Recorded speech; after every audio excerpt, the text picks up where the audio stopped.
ابھرتا ہے، یعنی اس کا جو بحری بیڑا ہے صنوبر کے درخت کی طرح ابھرتا ہے، ٹھیک ہے، اور کبھی جو ہے وہ اس کا جو بحری بیڑا ہے وہ رباب، یعنی وہ سائرن ہوتا ہے نا، سائرن بجتا ہے اس کا، ایسے جیسے میوزک بج رہا ہے اور وہ اطلاع دے رہا ہے، ٹھیک ہے۔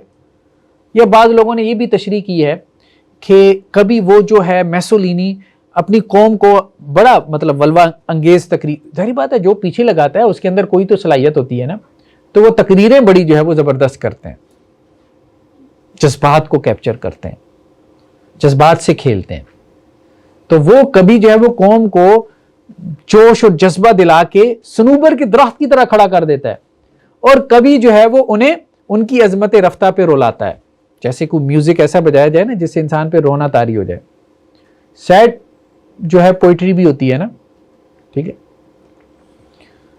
تیسرا مشیر، تو وہ کہہ رہا ہے کہ جی کمیونزم جو ہے نا اس کا علاج ہم نے دریافت کر لیا، کس میں؟ فاشزم۔ اور فاشسٹ کیا کہہ رہے ہیں؟ بھئی غریب کا کوئی حق نہیں ہے، حق کس کا ہے؟ جو سپیریئر پیدا ہوا ہے، جو اعلیٰ نسل ہے، ٹھیک ہے۔ انہوں نے یہی دیکھا نا بھئی جانوروں میں بھی نسلیں ہوتی ہیں نا، کتا بھی جو ہے وہ ہر ایک برابر نہیں ہوتا آپس میں، تو یہ اصل میں پیچھے سوچ تھی۔ تیسرا مشیر، میں تو اس کی عاقبت بینی کا کچھ قائل نہیں جس نے افرنگی سیاست کو کیا یوں بے حجاب۔ تیسرا مشیر تبصرہ کر رہا ہے کہ یار نہیں، یہ سمجھدار لوگ نہیں ہیں، میسولینی ہو گیا، فاشسٹ فسطائیت، یہ نہ سارے پول کھول دیتے ہیں، جیسے ہم اپنی زبان میں کہتے ہیں یار ڈھول ہے، ڈھول جو کرنے جا رہا ہے وہ پہلی میں نے یہ کر دینا، میں نے وہ کر دینا ہے، ایسا بندہ کبھی کامیاب نہیں ہوتا۔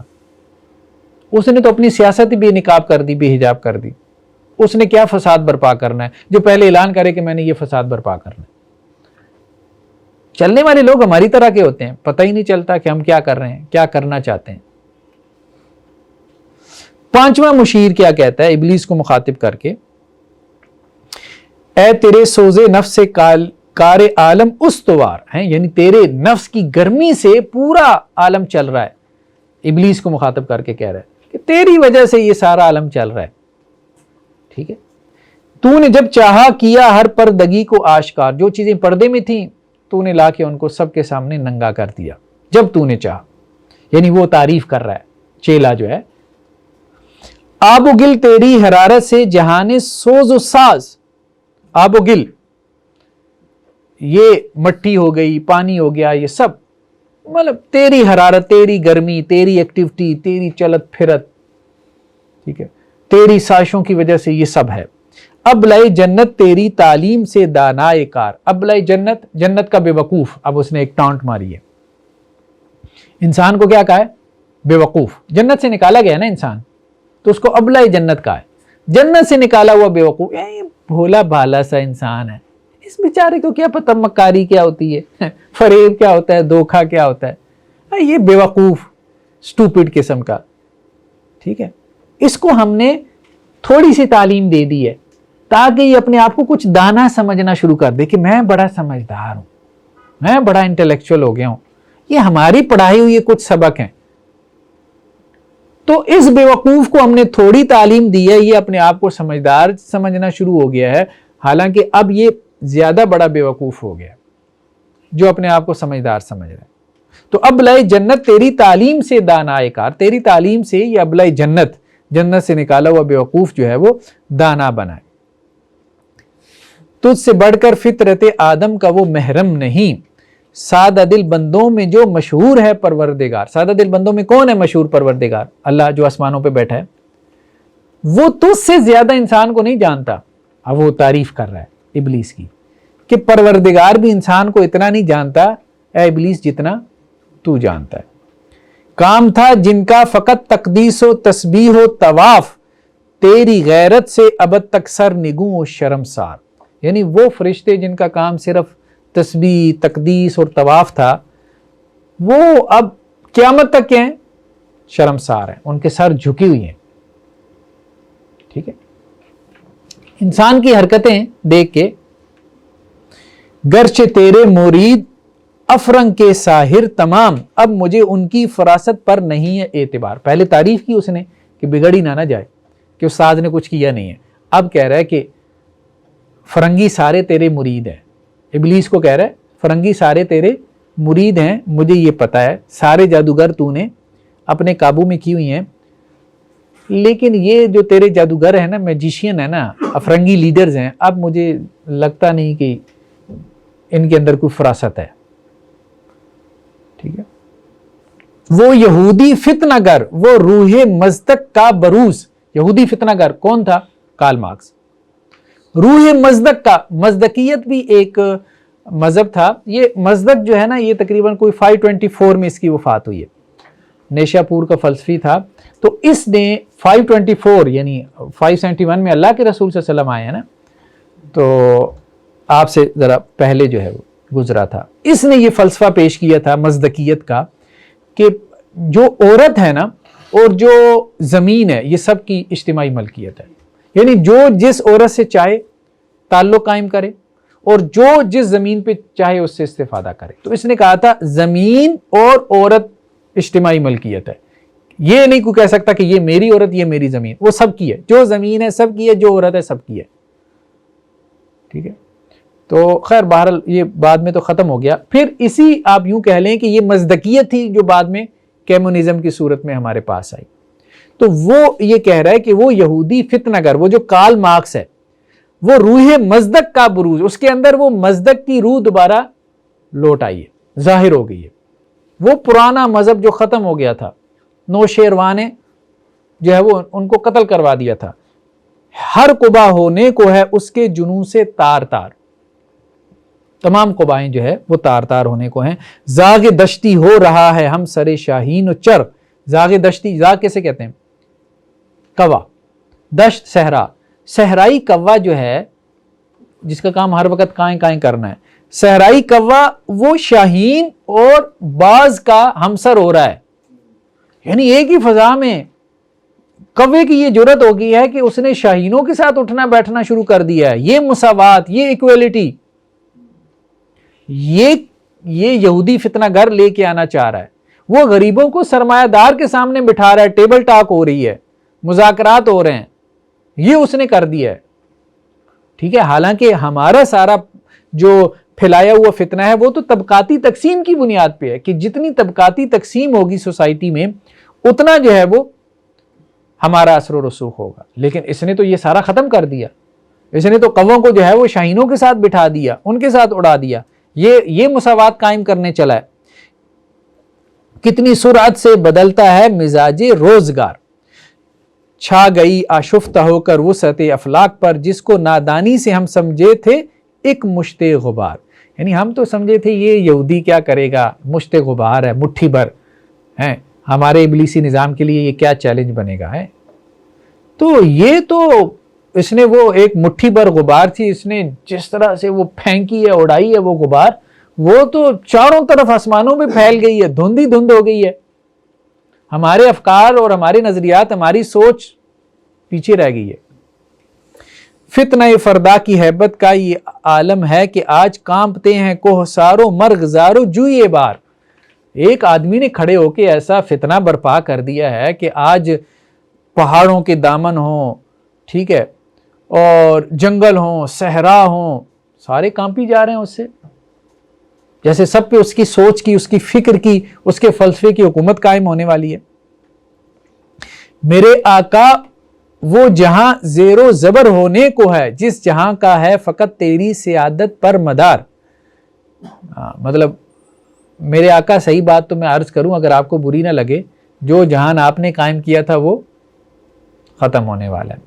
اب اشتراکیت کا دور آنے والا ہے، کارل مارکس کا دور آنے والا ہے. اب وہ چھا جائے گا. اس نے مذہبی لوگوں کو بھی پیچھے چھوڑ دیا. زندگی شعور سے، الحکمہ انٹرنیشنل.